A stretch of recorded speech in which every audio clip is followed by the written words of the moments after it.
concepts and see how those can apply to making great places to work. So today, well, each time I will be inviting somebody in for a conversation, so that there's two of us having a primary conversation, and then we invite audience members in to join the conversation. And today, the topic is creating a culture of belonging, and Dorothy Atchison and I will be wandering around talking about all kinds of different aspects of belonging, and I just want to introduce Dorothy.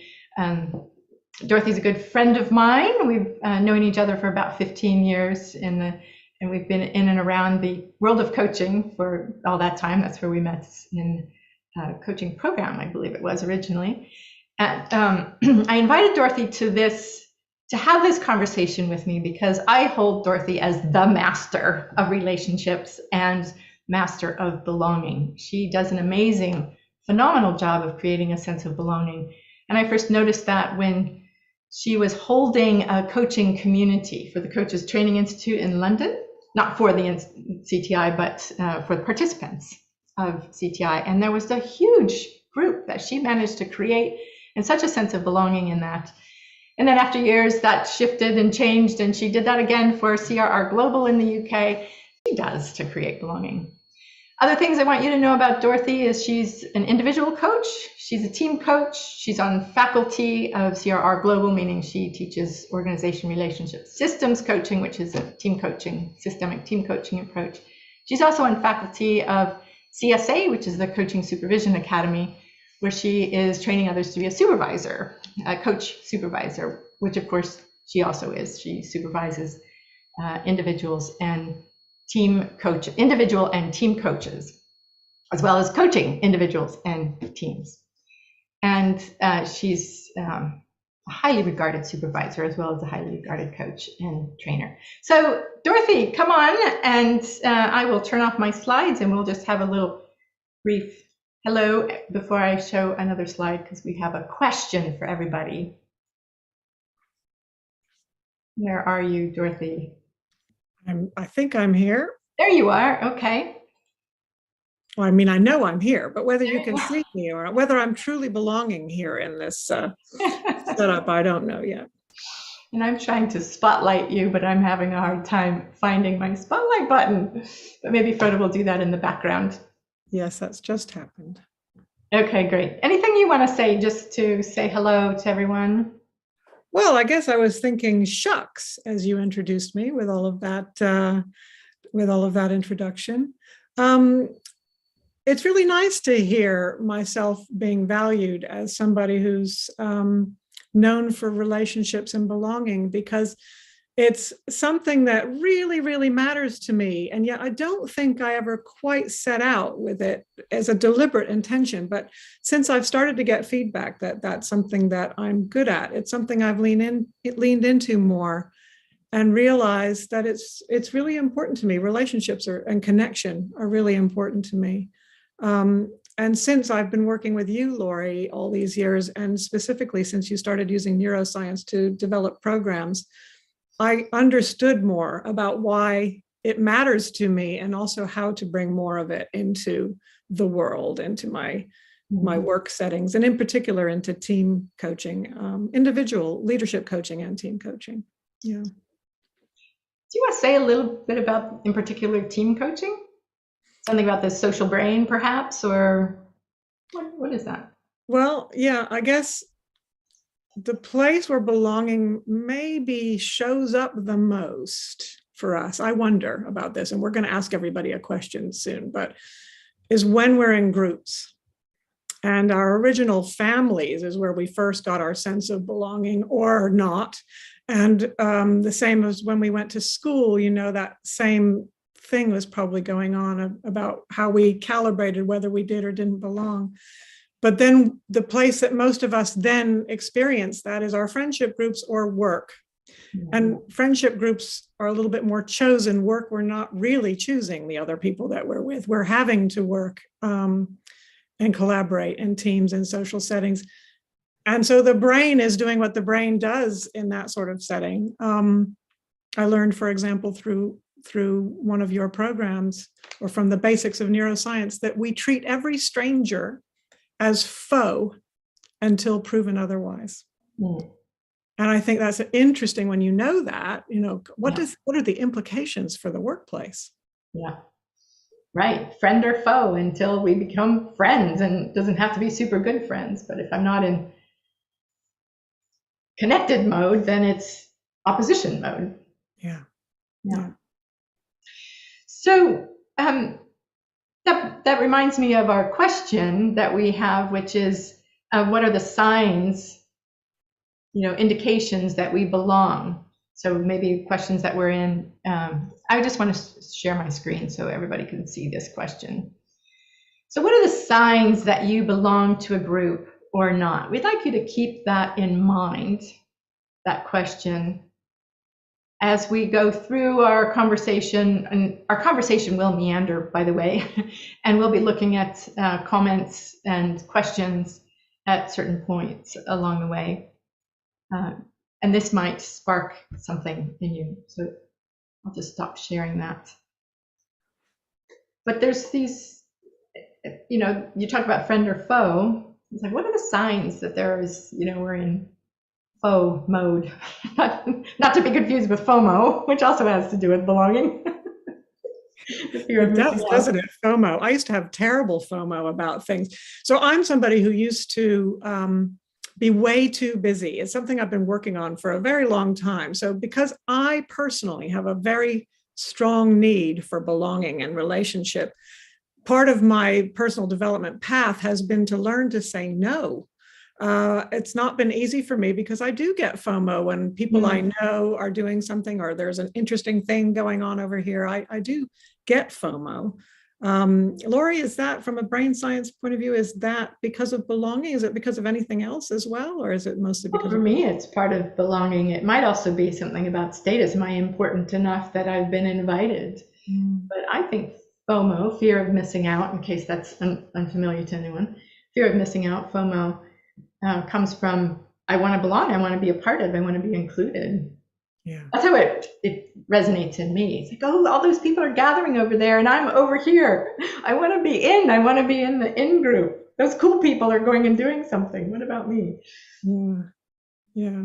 So I those of us, if anyone else is similar to me, those of us who like to be part of things and like to belong, or maybe like the status of being part of the chosen team, or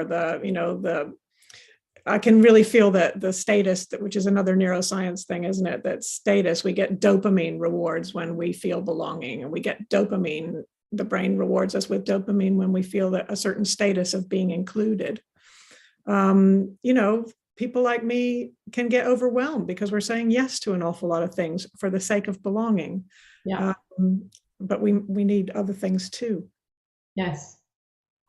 So let's orient our conversation towards workplaces and talk a little bit, if that's okay with you, Dee, about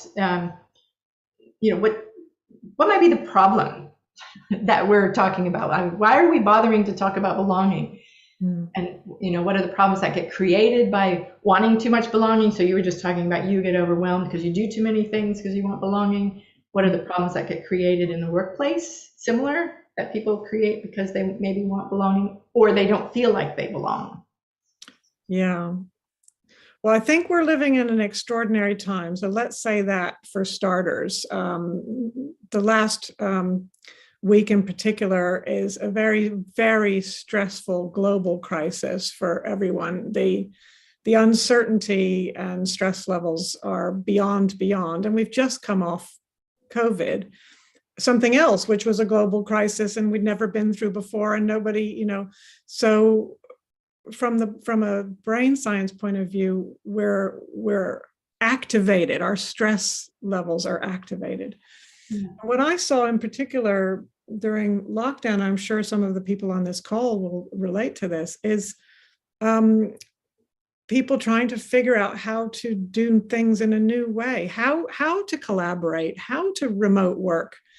In the very beginning of lockdown, how to belong when everyone had to be suddenly home, and feels like used to be we would gather around the water cooler and have all kinds of go to lunch or have informal ways of building relationship And then work would be largely about task.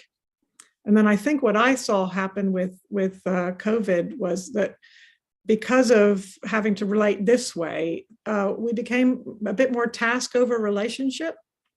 Yeah. So it created what I would call a bit of an epidemic of isolation and loneliness. Yeah. Those natural moments of connecting and creating belonging weren't happening. And people had to force themselves to connect with their team member. Like, oh, let's make a date to time and have a Zoom call so we can connect. And that just felt artificial, I think, for some people. Yeah. And if the business is focused on the bottom line, it's kind of hard to say, well, I'm going to take an hour out of each day to meet with a different colleague and just shoot the breeze. Or, you know, it became harder to accommodate that. Yeah. And when people don't have that, trust drops. Yeah. So when people don't have that sense of belonging, that natural or maybe even created through team coaching or some other, support mechanisms, when they get those support mechanisms, they get the trust and they get to know each other, and that creates more fluidity in how people work together. And then without that, people get more stressed. There isn't the trust. There is more of that faux, friend or foe. We go to faux mode. Again, not to be confused with FOMO.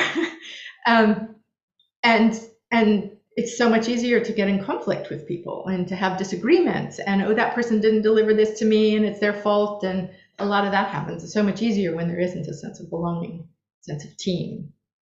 Yeah. So what we're always trying to do in workplaces is to try and create psychological safety. We know from the Google Aristotle project, I believe it was, and the researcher Amy Edmondson, that this is so important to teams, how they, it's really creating the conditions to show up and create agreements together for how they can support each other and be together, the kind of atmosphere they want to create, but also how to be if it gets difficult. Yeah. And for people to show up as themselves. I think this is the hardest thing, showing up as yourself. How do we create a place in a workplace for people to really be themselves? I think that's hard. It is. And I think a lot of people are afraid, if I show up as myself, fully myself, with all my weirdness and uniqueness and quirks and everything, then people won't like me and I won't belong.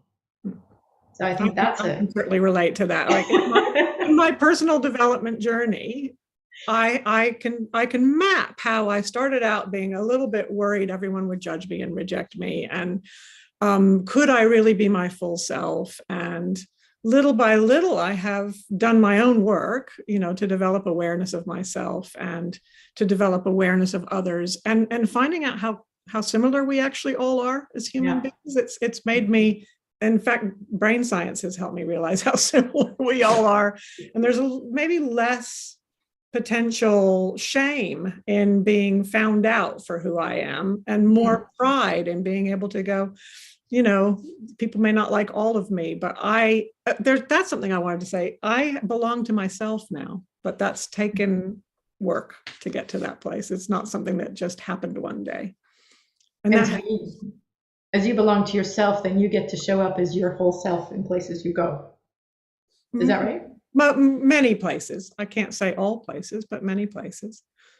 I'm aware still when I don't fit in. We all know that feeling when there's always certain crowds, certain types of places where I might feel a little bit less like I fit in, and maybe a little bit less myself. And so then that's interesting, because now I'm probably a little bit triggered. And what it does is it has me get this kind of like face and a bit more tight. I can feel the adrenaline in my body. Yeah.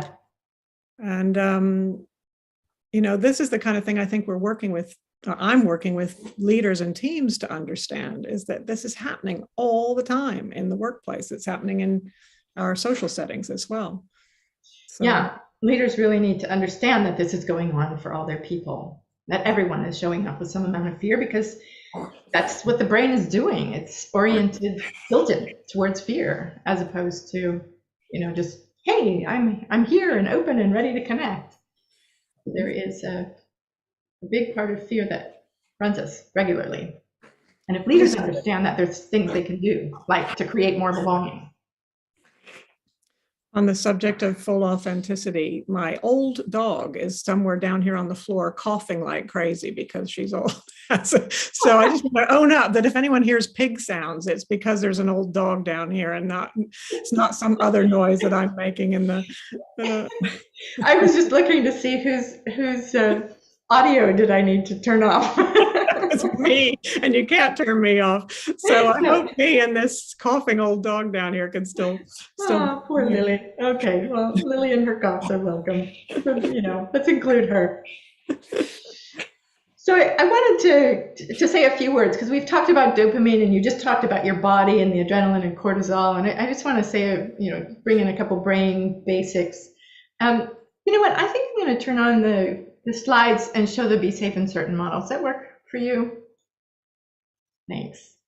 So does it look like the Be Safe and Certain model? I'm not getting the green square. Yeah, double thumbs up from Dorothy. Okay, so Be Safe and Certain. These are 6 elements that our emotional brain is reacting to. And when it reacts, what I mean by react is it isn't always just that reactive kind of angry reaction. That's a threat reaction. So for example, if we feel like we're being rejected and we don't have a sense of belonging, we'll get this threat reaction, which is adrenaline and cortisol, like Dorothy was just talking about. When we do have a sense of belonging, wow, what a great team, we get dopamine, which is a feel-good chemical. We feel good, we feel part of, we feel like we're home, we feel like it's family. It all just feels right. And that's dopamine saying this is a good thing. And it's just pre-programmed in this emotional brain saying all these things are really good for you, they're good for your survival. Because back in the days when our brains were evolving, these things were good for survival. Not always in today's world, but that's how we're programmed. And the other thing I want to mention is that we get hungry for these. So we need dopamine, and we get dopamine through these different avenues: belonging, status, autonomy, fairness, expectations, and certainty. We get belonging, we get dopamine, and when we're stressed, that means we have more adrenaline and cortisol, and there's like this balance between dopamine and cortisol, adrenaline that we need to always work out. If we want to be motivated, we might need a little more dopamine. And we could also be low on everything and not be motivated at all, because adrenaline can motivate us too. I'm not being confusing, saying all these things at the same time. But when we're low on dopamine, our brain is hungry for it. We are a bit addicted. So it's kind of like a smoker wanting a cigarette. Our brain says, hey, we're low on dopamine. Let's get some dopamine. My favorite way is through belonging. How am I going to go create? And we go pick up our phones and reach out to someone to get that sense of belonging. And if we don't get a text message back or something, we'll keep longing for that belonging. And so we've got these 3 modes of feel good. Dopamine has us feel good. Then when we're threatened, we get in adrenaline and cortisol. That's when we have the fight, flight, freeze response. And then in this hunger mode, we can aim for getting some dopamine, perhaps in not healthy ways. So this hunger can be dangerous. I just wanted to have some of those basics in here, because we keep talking about dopamine and adrenaline. Yeah. Well, we're basing a lot of our conversation on that Be Safe and Certain model that you have shared through some of your programs. It's one of the things I've learned about this from. And, if we feel rejection, we have the opposite of dopamine. We get hurt and we get stress chemicals, as you just said. So. Yeah. And it's like so one of the things I see show up in workplaces that's a problem is difficult conversations are hard to have. Yeah. Because there's a threat to belonging, both as the person giving the leader giving the feedback, but also, the person receiving the feedback. And this is one of the things that is important to work with leaders and teams, is to help each other have those kinds of conversations without risk to belonging. Or admit that our brains just want belonging and we just naturally go to, oh my God, they're going to reject me if I give them feedback, and recognize I just need to set that aside and know that that's not even true. My brain is going on about this, but it's not even true. We need to really learn that and retrain our brain to know that feedback can actually lead to better connection, can lead to more belonging. I actually have an example of that, Lori, because Great. before I was a coach, I was a team leader. And I remember I had to give one of my developers and one of my team some difficult feedback. Oh, he was a project manager as well as a developer. And he really wasn't performing and he wasn't showing up. But I remember gearing myself for the conversation and having quite a human conversation about how I did care about him and that he would do well in the workplace. And I couldn't understand why he wasn't showing up, and it was making me make up stories about him. Yeah. And we had this conversation. I remember feeling like I was a little wired while we were having it, but I was really trying to give him honest feedback. I remember it didn't feel critical, but it felt true. Mm-hmm. And he said to me later, even like a year later, when I was having my leaving party, he said, one of the best things that ever happened was the feedback conversation you gave me that told me you really cared.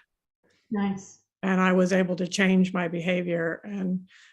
But I would say most of the time I would have been thinking, I can't say anything to somebody because then they might be upset and perform even worse. But it was a sign to him that I cared. Yeah. So that's our need for belonging. The first, the not giving feedback. Our need for belonging says don't give feedback. So we need to recognize how that need drives us, and we might be able to set it aside or reframe the conversation, as you were saying, to make sure belonging is part of that conversation. And they don't think that we are rejecting them or they're going to reject us. We can have belonging. That was a revelation for me when I learned that you can have an argument with somebody and still be in relationship. I still struggle with that, of course. But it was absolutely mind-blowing. Like, oh, wow, an argument or a disagreement, but we can still have belonging. Yeah. And that can actually smooth the way for having a really robust conversation. Yeah. And that belonging is created by enough of a relationship beforehand and an understanding beforehand about how you want to be together. Is that what you would say? Yeah, definitely. And I think working on the relationships and creating. So here we are in the camp now of how do we create a culture of belonging? Yeah. So working on relationships, creating positivity. So in teams, how do you have a general sense of positivity so that some kind of feedback conversation doesn't just blow relationship out of the water? There's positivity, there's relationship building, there's having those conversations about how do we want to be together, how do we want to give feedback to one another. Also, I think, handling some of the difficult things, like how do we hold accountability? Even that's one of the things that leaders are often afraid to do. It's, we have such a nice culture here. I've noticed that nice cultures kind of lack some accountability because there isn't that robustness of, stringency around these are deadlines and let's hold them, because that requires some edginess, Yeah, accountability is one of those things that creates consistency. I think cultures in which people know what they can rely on and that they're fairly consistent create a kind of a trust as well. And I think accountability is one of those things. And you mentioning accountability is a reminder to me that it can be left to the leaders to think they're responsible for creating a culture of belonging. And I think there's some truth in that. But Yeah. Part of that is for leaders to make sure that everyone in the team is taking some responsibility for that. Yes. Because one of the things that happens in some cultures is that the leaders get into an us and the team gets into a them, or there can be factions within that. There's belonging in the leadership team and there's belonging in the faction of the team. And really what we're working on is trying to have everybody be responsible for a culture of us, of we. Yeah, I'd like to expand a little bit on that.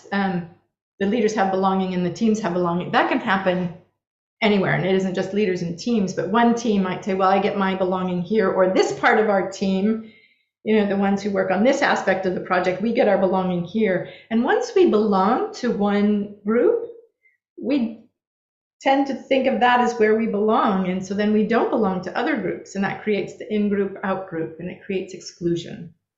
Yeah. Yeah, and our biases help us do that also. Oh, I belong to this group of people because they're like me, and so those people who are different from us don't belong. And now we're talking about all kinds of diversity and inclusion issues, and a lot of those issues are stemming around whether we're creating a sense of belonging or not. Yeah. I like the metaphor that I read somewhere. So a lot of people are doing a lot more diversity, hiring more people for diversity, but there's a sense of inviting people to the dance, but not necessarily to dance. Yeah. Which just can create more problems. Yeah. Yeah. Because then you have exclusion and in-groups and out-groups, and that's stressful for people. They don't get a sense of belonging. They're excluded. They don't get a sense of belonging. Their stress levels go up. They don't do their best work, and they don't show up in with their best selves, and it's harder perhaps for them to belong to others because they're not their best selves. They might even be angry. It's a downward spiral. Yeah, and of course, recruiting for diversity means recruiting for difference. And recruiting for difference means, in a way, recruiting for not immediate belonging, because we're now inviting different voices, as we might say, into the field of our work. And then the real issue becomes, how do we as leaders or team members lean in to things and people who are different from us and really listen for views that are, this is not happening in popular culture, is it? There's a lot of my way's the right way and you're wrong. Yeah. But how do we really listen to views that are different from ours? Because that's how systems change. Yeah. And just doing that can have a little threat to belonging, which isn't helpful. This is a way that our brain is not helpful for us. They're different. Just that they don't belong to me, I don't belong to them. But we can overcome that, by reaching out, asking people to dance, to continue your metaphor, asking people's opinions. What's your idea? Asking them to lunch and coffee, making an effort.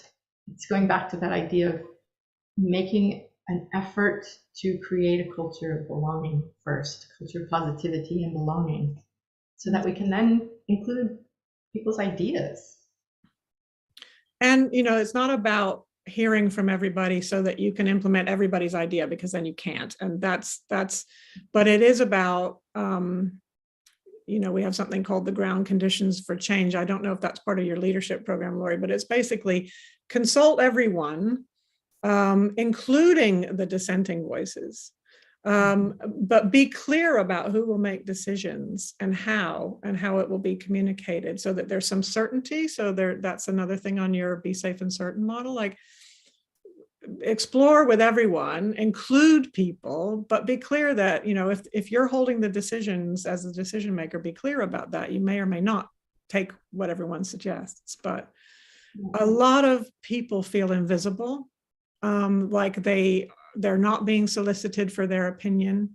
And I know leaders who feel like, I don't have time to get everyone's opinion. I've just got to, I've got so much going on. I've just got to make a decision. But it does make a difference people need to feel valued. That's what inclusion is. That people need to know they matter.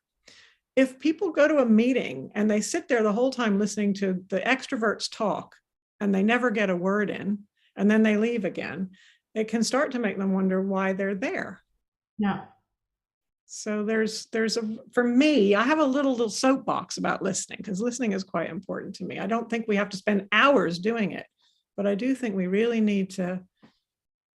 I don't see people listening very much. I think it's a real problem. So what are some of your other top tips for creating a culture of belonging? So there's listening. Curiosity. So they go together. When I say listening beyond what you are going to say next, it's kind of the stuff that we teach in coaching skills, listening to help support someone in their thinking. Yeah. Listening as a leader, not to answer the problems that someone's bringing to you, but to help them find their own solutions out. Yeah.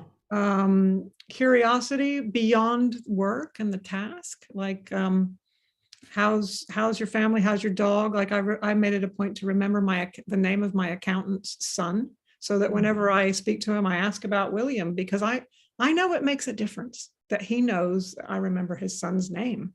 I only talk to him once a year, but like little things like that. My mother's dead now, but I wanted to credit her for something.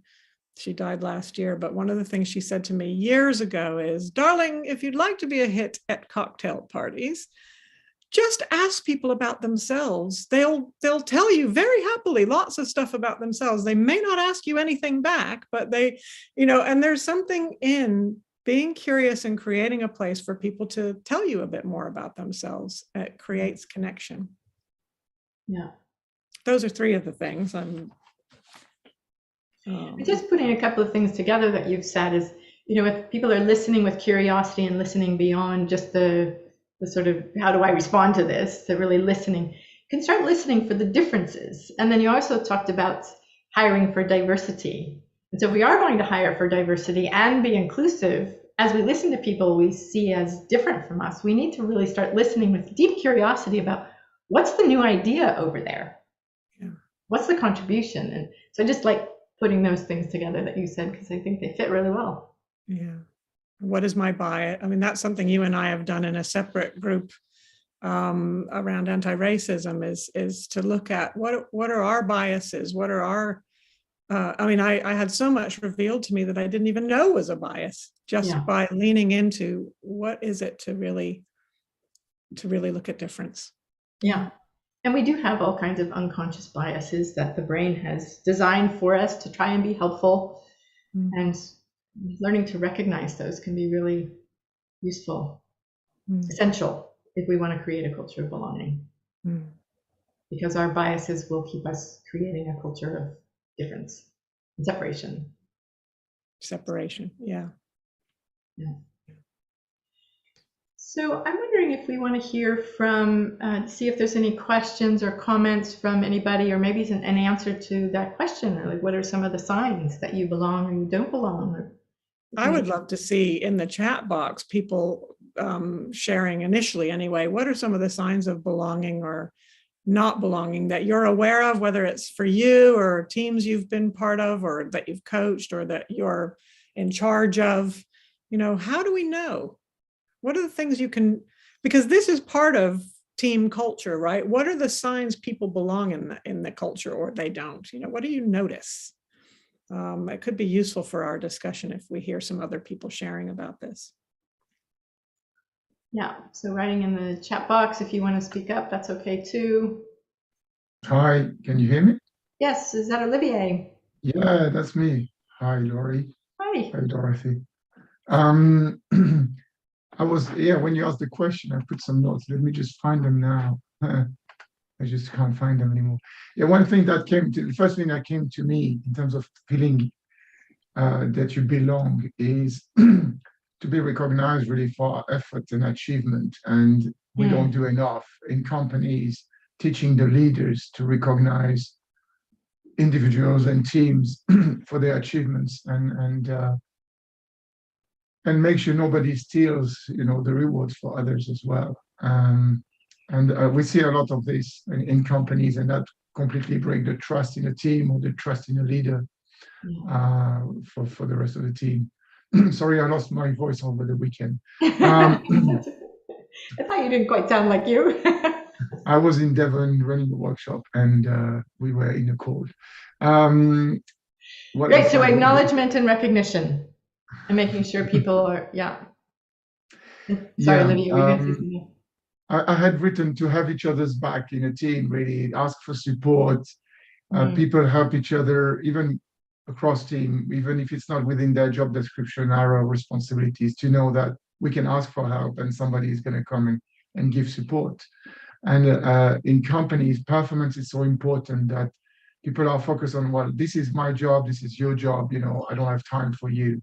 And if we can demonstrate this at the top level of leaderships and how people help each other, then it really percolates down to the rest of the organization. And leaders at the top really need to walk that talk. And if they want to create that innate culture, they have to demonstrate it first. And the second thing they need to demonstrate, I think, is um, um, the sense of vulnerability, like asking for feedback, and with the intent to help each other's grow, and being able to be open to feedback. And I was connecting very much with what you said, Dorothy, in terms of inclusion and diversity.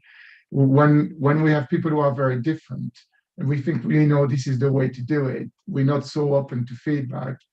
Um, and yeah, so creating a culture of constant feedback giving with the intent to help people grow, and being open to receiving that feedback, and thank the person giving the feedback for his courage to give the feedback, and then decide what to take in, what to leave off. That not everything is right in the feedback one may receive, but then we can make our own decision, and trying to teach this to leaders and create that in a culture is, in my experience, has been very difficult. And I've tried this in a company where we're trying to radically change the culture. And yeah, it's a hard thing to do. And another thing is, it's important to create sort of communities of practice within the company around topics, themes, and let people to connect beyond the boundaries of their teams, departments, business units, by connecting because they have a common interest, common topic, and that creates a bigger sense of belonging to the company, because there are people beyond their teams that they can reach out, that they can connect with. Great. Lots of great tips there. Thanks, Olivier. Lots of good things. What else are we finding? Thank you. Thanks. I'm picking up this thing that Marie has shared about really longing to be true selves. That's something I was saying earlier, like as leaders, we really want people to be able to be their true selves, because if they can, then they're going to be motivated and engaged and bring the most of what they can. And then there's a second part here, which can be hard if there's a disconnection with self, which was something I was saying earlier. You know, some part of the belonging journey is making sure we belong to ourselves. We all have quite harsh internal critics, don't we? And that we have to learn to manage, self-manage. And absolutely, yeah. I just see Claire's note about shared vulnerability. There is something that happens, something magical that happens when you get people together and they are vulnerable together, sharing something personal about themselves or moving through a challenging experience together. It just creates a bond, and that can happen through a team coaching, or it can happen like, wow, we're moving through this 2-year stressful period, you know, and how did we manage that together? Yeah. There's something very bonding about that. I have definitely found in the team coaching I've done, certainly in the last few years, that's been something that was easier to do because of something that happened with COVID. There's a layer of artifice in corporates. I'm sure a lot of us could relate, whether we're in the corporate or we coach corporates. There's a kind of being the person who is the professional. But something about our shared vulnerability just in going through a global crisis meant that for me, what I noticed was as if many masks had been stripped away. And I was able to get to the human being shared vulnerability you're talking about there, Claire, much sooner and with less work, and to capitalize on that to create more belonging and lean into also doing check-ins, like in a meeting, like how are you arriving here today, instead of straight into business, like hello human being, how are you? And people were tired and stressed and, you know, working with their kids at home, or, you know, it helped people to be able to show up and say, this is how I really am. Now let's get to the work we're doing together. Yeah. I also think the home backgrounds were having an impact like that, you know, in kids and cats and dogs showing up in videos, or, you know, in the audio part of videos. Yeah, it creates some kind of connection. Golfing dogs. Yeah. Yeah. Good. I'm curious if anybody has any questions or anything else. Oh, Thoraya also says common values is another point that comes to mind to create belonging. Yes, if you can help people tap into their common humanity, common values, even, you know, the be safe and certain model that I showed, when you have people talk about that, it's like, oh, I have a need for belonging, or I have a need for autonomy, or I do too. or we all have all of these things going on. Sure, we have our preferences, but even that is like, oh, we share this. We have this in common. We have this same brain design that can create a common piece of common humanity.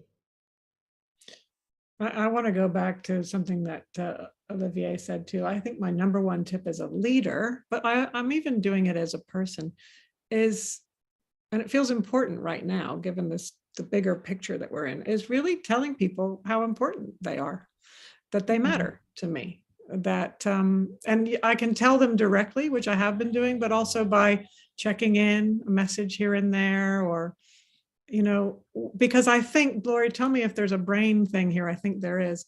Because the brain is wired for negativity, we're more inclined to notice what isn't going well. And the fact that I might really value certain people is going well. So I could also skip over saying thank you, or, I really appreciate what you did, or, and only remember to say something when it goes wrong. But I think there's a lot of room it's so easy to say, thank you for your work you did on that piece there, or I really appreciate how you show up this particular way. Yeah, well, we have so much, negativity driving us, the brain being in fight mode, or adrenaline and cortisol. We have so much stress that tilts us over to negativity. And we can interpret situations. If we're in a stress state, we'll interpret situations, we'll make assumptions, fill in gaps, and we can interpret situations in a negative way that isn't true. And we'll keep believing them, and the brain will look for proof that that's true. And so we need those comments. Yeah. Team members need those comments to shift them out of that belief that, oh, I'm nothing, or that, oh, that was nothing. Yeah, everybody loves me and they say these nice things to us, right? But, oh, that's nothing. We need to hear it from people we respect and regard, and we need to keep hearing it. In fact, that's a piece of work I did very recently with a team who very specifically wanted to work on developing a culture of belonging. There was definitely some leaning into hearing more about when they had been excluded in the past, not with each other, but in previous teams, and learning more about the real human being. That was a piece of work they did. But then it was all about, what are they doing well? What's working for them? Positivity and appreciation. And we were doing something on their superpowers, so that they were sitting and telling each other what they saw as real gifts and strengths that each other had. And the way that it felt, and how, and it really helped them with their sense of themselves as a team and as individuals, that they sat and told each other what they really valued about each other. Yeah. Because positivity is so important, isn't it? Yes, absolutely. And just getting feedback. Yeah. I've done that both directly. So sit in a circle, focus on a person, and here's what everyone says, here's what I see in you, superpower kind of thing. But you can also do that anonymously. Sometimes people are shy, don't know how to say that. And I work with a fair number of young people in one organization, and they're like, I don't know how to do that. And we do Post-it notes, and they just, for each person, they write some Post-its, and I give them some ideas. Here's a list of 50 things, that are characteristics and qualities you could say about a person. And they pick some, oh yeah, this person's like that. And they get such a buzz out of it. Yeah. And it creates such a nice atmosphere in those teams, because they go, oh, I'm respected, I'm regarded, I'm valued, I belong, they like me, I'm not being excluded like I thought, like my brain was making up. Yeah. And then as coaches, Lori, there's a tendency to not hear the good stuff, to be Teflon to the good stuff. And I'm always saying, be Velcro for the good stuff. You've got not Teflon. Take on the things that people say to you, own it. I have seen some of the most amazing people reject their positive feedback. Yeah. Like, it's almost like it's embarrassing to hear it, but this is the stuff that helps teams thrive. Yeah. Individuals. Absolutely. Mariah has a question here. I see that from our experience, does the need for belonging change, evolve, or take a different shape the more personal growth we go through? For me, the active word there is need, because I think the more for people who haven't done any introspection, they can be completely run by their needs and neediness, and there's sort of a desperation, and because they don't know it, the brain is just driving towards, glom on to people and go connect, because then that's what makes us feel safe, and the more personal work we do, we can recognize, oh, there's just that part of me that really wants to belong, and I don't have to follow it. So I've noticed that myself, and also in doing work with others, you can be much more at choice when you become more aware of yourself and the drivers. Yes, being more at choice. Yeah.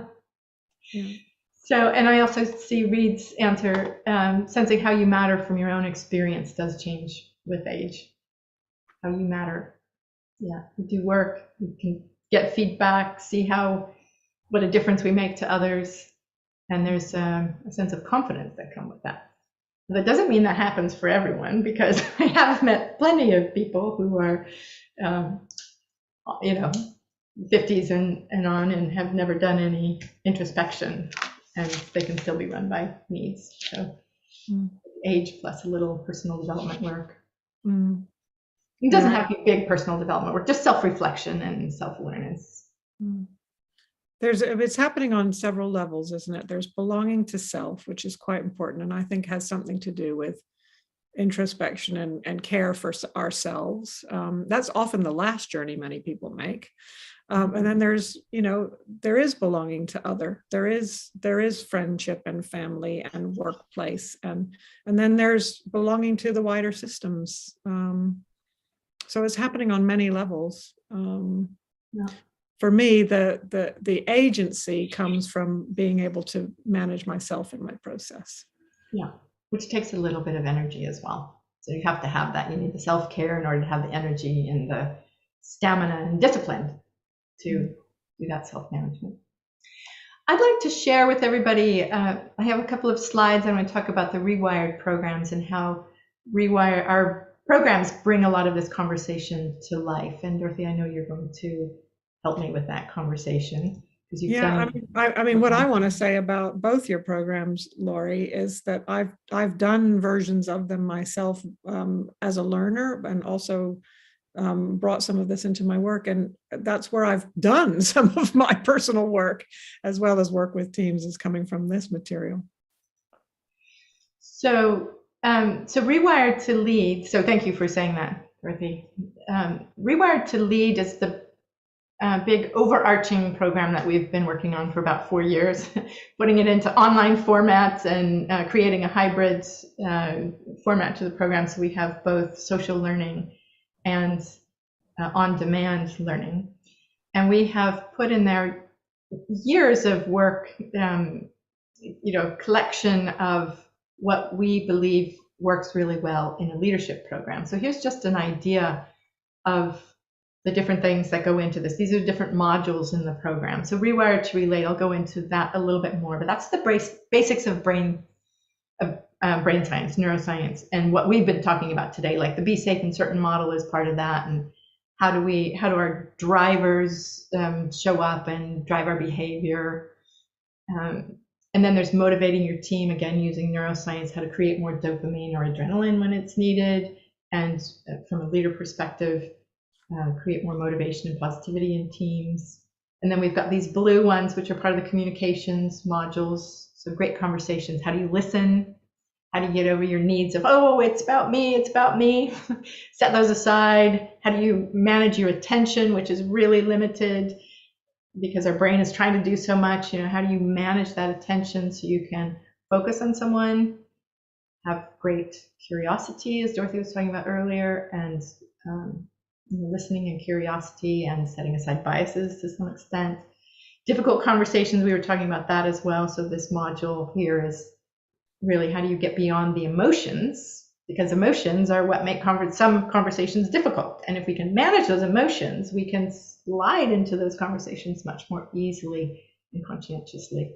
I mean, the problem with many difficult conversations is they just happen on the fly, and then we don't have time to prepare. But what I love about especially those blue modules is they really do have some great ways to help prepare for these kinds of conversations. And then you do it more on the fly better once you've learned how to, because, calibrate what's happening in your body, the emotions and behind all of this. Yeah. A lot of that on the fly, somebody might give somebody feedback in the moment. Let's say there's a presentation that didn't go well, and it isn't really feedback. It might be venting, like, I can't believe you did things that way, and I've had people do that to me and say, well, I gave you feedback. No, I think you were just offloading your emotions in that moment as opposed to really giving feedback. Feedback is something very particular. It isn't yelling at somebody or getting your emotional needs vented out at them. Yeah, even if we try to be intentional about feedback, it can have the opposite impact because it's just a very difficult thing, isn't it? Yeah, because a lot of our needs are violated by that. To be a leader and a coach, we need to overcome a lot of our innate programming. So our need to belong, our need to listen to stories, our need to be certain about everything, or our needs for autonomy. All of these things can get in the way of being great colleagues or a great coach or great leader. So a lot of this is about becoming aware of the inner programming so we can craft ourselves and craft our impact. So those blue modules are communications ones, and then the green ones at the end, high performing cultures and leading into the future, 2 different modules about really crafting a whole culture. So psychological safety, positivity, accountability, and really focusing on results. So it's not, oh, we're a results driven organization or we're a nice belonging organization. You can have both. So it's about helping leaders create that. Leading into the future has a big module on inclusion, as well as influence techniques and understanding how to influence others, as well as taking a stand for your leadership and your leadership legacy. I have to say, I am really excited about this program. We have worked on it for a very long time, and it is founded on a number of things, neuroscience, of course, but also just a philosophy that we can use our more evolved part of our brains to move forward in a way that's calm, cool, collected, and we can use practicality and knowledge and reason, and not knee-jerk reactions, and not stay away from fake news and those kind of things. It's so much of what's going on in the world right now, in this divisions, because some people are doing things this way and some people are doing that way, and we have a preference. We're saying let's be logical and tame ourselves. It's not that emotions don't have space, but just let's not lead with our emotions, because our emotions don't make the best decisions. In fact, I would say now is a better time than ever for this kind of material. It's always been important, but it's even more important now because there is so much in the wider field that is stressful at the moment. Yeah. And stress is another thing. We need to manage our stress so that we have the capacity to lead. Yeah. So there's a Be Safe and Certain model. We showed that a little bit earlier. A lot of the program brings this to life in a number of different ways, as well as, how are we getting dopamine? How are we allowing other people to have dopamine or provide them opportunities for dopamine? Reduce threats, because in threat state, people don't do their best work. And how are leaders in particular, setting aside their needs so they can do the best they can for their teams? It's a huge theme through the program. And I think we've mentioned these throughout our conversation, Dorothy. Belonging creates psychological safety, leads to engagement and motivation. It helps retain people, because when there's a culture of belonging, people want to stay. And it's hard to get good people these days, so we need this culture of, something like, I love the Velcro metaphor that you were using, Dorothy. It's like Velcro, like stay with this culture, help people stick to it. And of course, belonging is an essential part of inclusion. We also, I just had another slide, we've talked about these, about how the need for belonging makes it difficult to do all of these different things. The Rewired to Lead program starts with a module that we offer publicly. Now, Rewired to Lead, we only run in organizations, and we are training up facilitators and trainers to run that for their own clients. So if you're a coach and you want, or even an internal L&D person, and you want to bring more leadership to your clients or your organization, you can become a facilitated Rewired to Lead. You can become a certified Rewired to Lead facilitator, and bring this to your clients. If you don't want to have a trainer hat on, all the materials in the program, and you get to do the cool work of the coaching it and bringing it to life and so on. But we do offer Rewired to Relate as a public program, an open program that you can join if you want to check it out. Frode, I believe, is putting in the chat box a link to what is Rewired to Relate, so you can come to a free webinar and find out about it. But you can always check out our website and learn more, or just get in touch with us if you want to know more about Rewired to Relate. Our next open program starts on the 5th of May, and it is the 13th of April or 11th of April, and that we have the What is Rewired to Relate. It's a Wednesday. I think it's the 11th. So Rewired to Relate, the basics of neuroscience. And as a coach, you can get a few tools to bring to your clients. That's great. I have so many tools in my toolbox that come from this material, both Rewired to Relate and Rewired to Lead. It's foundational material for me now, all of this brain training. So thank you, Lori.